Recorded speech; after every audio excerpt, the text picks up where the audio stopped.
프로야구 스토브리그의 FA 시장은 조용하지만 트레이드 시장은 떠들썩했습니다.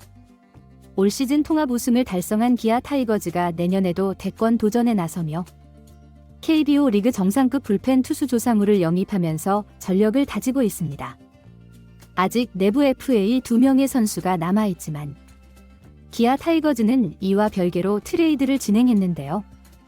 하지만 이번 트레이드와 관련해 말이 많은 것도 사실로 현금 10억의 신인 지명권 1라운드와 4라운드를 줬다는 것과 2025 시즌을 온전히 치른다면 내년 시즌이 끝난 뒤 FA 자격을 얻는 조상우이기에 야구 팬들 사이에서는 의견이 분분한 상황입니다. 물론 시즌 중에도 투수 조상우와 관련된 트레이드설이 지속적으로 나왔지만 결국 어느 구단과도 트레이드가 이루어지지 않았고 시즌 중에 부상으로 엔트리에서 말소되면서 부상으로 트레이드가 안 됐다는 말까지 나왔습니다. 단순 염증이라고 다르게 8월 엔트리에 복귀했지만 곧바로 말소되면서 결국 남은 시간 동안 1군 경기에 나서지 못했는데요. 당시 홍원기 키움 감독은 시즌 막판 조상우가 마운드에 힘을 보태주길 바랬지만 뜻대로 되지 않으면 다음 시즌을 준비하는 게 낫다는 판단을 했다고 밝혔고 이는 야구 팬들 사이에서 단순 염증이라고 못 믿었다는 의견도 있었습니다. 조상우는 사회복무요원으로 복무하는 동안 15kg 감량하는 혹독한 체중 관리를 하며 화려한 복귀를 꿈꿨지만 예전 같은 경기력은 아니었습니다.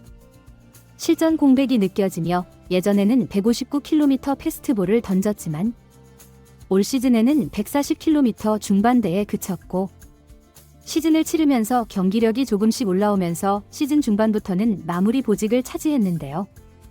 경기력이 올라오면서 조상우 붙은 수식어는 트레이드 특급 매물이었습니다. 이는 선수 역시 알 정도였으며 키움 구단에서도 이를 강하게 부정하지 않으면서 야구 팬들의 소문은 파만 퍼져 나갔습니다.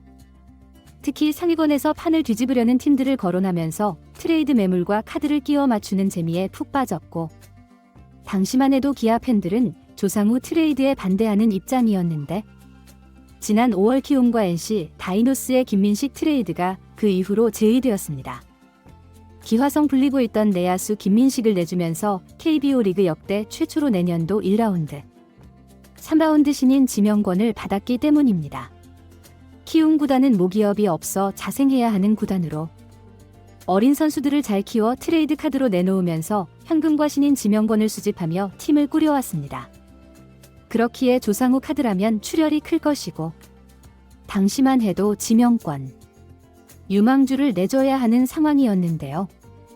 기아는 유망주가 질비해 있기에 아직 터지지 않은 선수를 내주는 것 자체에 반대하는 입장이었습니다. 하지만 이번 트레이드에서 상황이 다르기에 기아 팬들 역시 트레이드를 반기고 있지만 한편에서는 우려의 목소리가 나오는 것도 사실입니다. 유망주 출혈은 막았지만 단기 렌탈이란 프레임이 있는데요. 내년 시즌이 끝나면 조상우는 FA 자격을 얻게 되고 A 등급이 예상되고 있습니다. 그렇기에 단기 렌탈로 끝나버릴 가능성이 농후하다는 예상을 하고 있으며 이전 2022년에도 기아와 트레이드로 영입한 포수 박동원의 좋지 않은 기억이 떠오르며 당시 시즌 중에 FA 계약이 실패하면서 포수 박동원은 LG 트윈스로 떠났는데요. 물론 장정석 전 단장의 일명 뽀찌 사건이 발단이었습니다. 구단 내부에서도 이러한 상황을 예측하지 못한 것이 큰 원인이었습니다.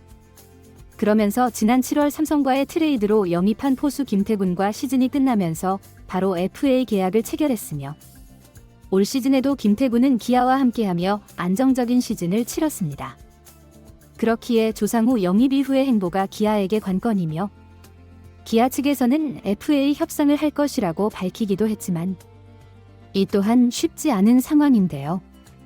조상우의 에이전시가 기아의 내부 FA 임기영과 장현식의 에이전시와 동일하다는 것으로 해당 에이전시가 리그 정상급 투수를 모두 FA 계약을 할 것이라고 예상하는 이들은 없습니다.